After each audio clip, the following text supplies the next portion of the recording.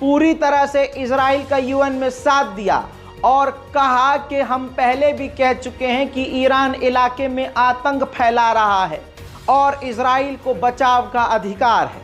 बरतानिया का नंगापन आपके सामने.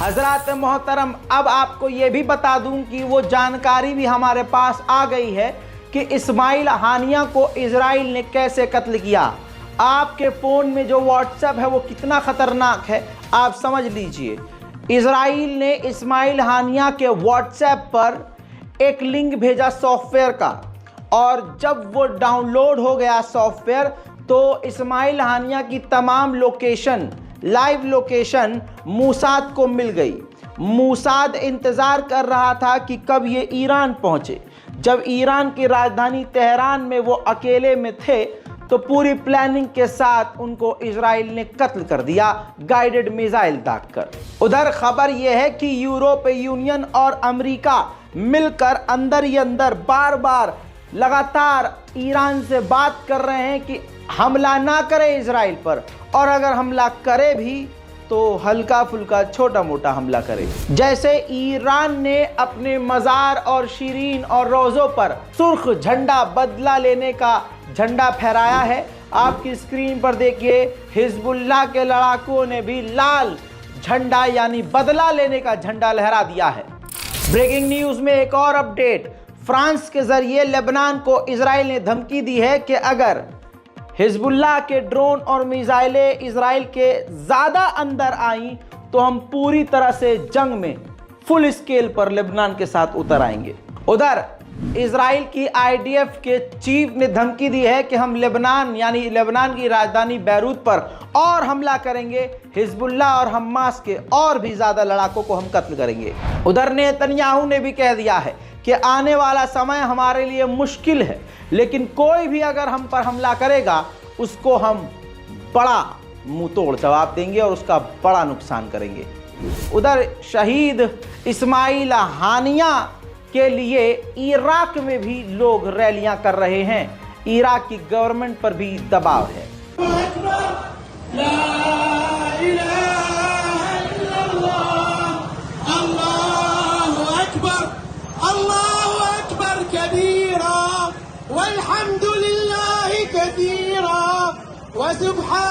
वसुब्हानल्लाहि बुक्रतन वअसीला ला इलाहा इल्लल्लाह वहदह नसर अब्दह वअस्स जुंदह वहज़म अल-अहज़ाब वहदह ला इलाहा इल्लल्लाह ला नअबुदु इल्ला इय्याह मुखलिसीन लहुद्दीन वलौ करिहल काफिरून।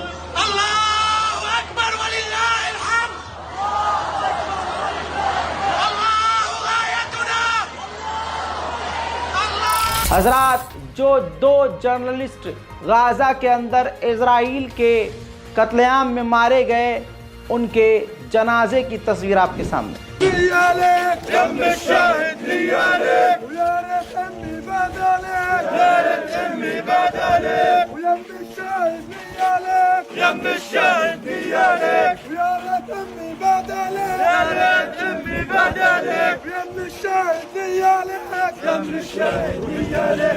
एक इजरायली सैनिक को कहा गया कि डिटेन किया गया था इजराइल के द्वारा, क्योंकि उसने फिलिस्तीनी कैदियों को टॉर्चर किया, एब्यूज़ किया, सेक्सुअल एब्यूज़ किया।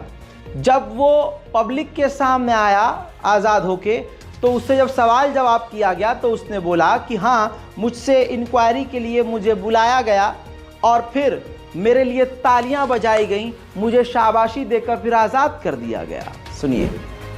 משטרה צבאית התייחסו אלינו ממש יפה. כן? באמת, כולם. אתה רואה את התמיכה, הם עושים את העבודה שלהם כי הוא חייב להגיד לך כנס, תעשה, אבל הרגשת את הנשמות של הבנות שם, של הקצינים, של החיילים, כולם עם יד על הלב, כאילו אומרים לך תודה, והם לא יכולים להגיד לך, אתה מרגיש את זה, היה יום שמחאו לנו כפיים ככה מהצד מדקיות, כאילו מה אני אגיד לכם? אני מקווה מאוד בעזרת השם, बहरहाल देखना अभी ये है कि ईरान हमला करता है या नहीं, और अगर करता है तो कब करता है। आपको क्या लगता है, ईरान हमला करेगा या नहीं? नीचे कमेंट ज़रूर कीजिएगा। लेकिन अगर ईरान ने इस वक्त हमला इजराइल पे किया तो ईरान पर बड़ी मुसीबत आ सकती है, क्योंकि ईरान का कभी कोई साथ नहीं देता। ईरान हमेशा अकेला चलता है, और हमेशा की तरह जैसे हम अकेले पड़ते हैं हमारे अपनों की वजह से, ऐसे ही अरब गद्दारों की वजह से ईरान अकेला पड़ सकता है। अपनी राय भी कमेंट सेक्शन में लिखिए, रिपोर्ट को शेयर कीजिए, चैनल को सब्सक्राइब कीजिए। मैं हूं रज़ा और आप देख रहे थे रज़ाग्राफी। जय हिंद।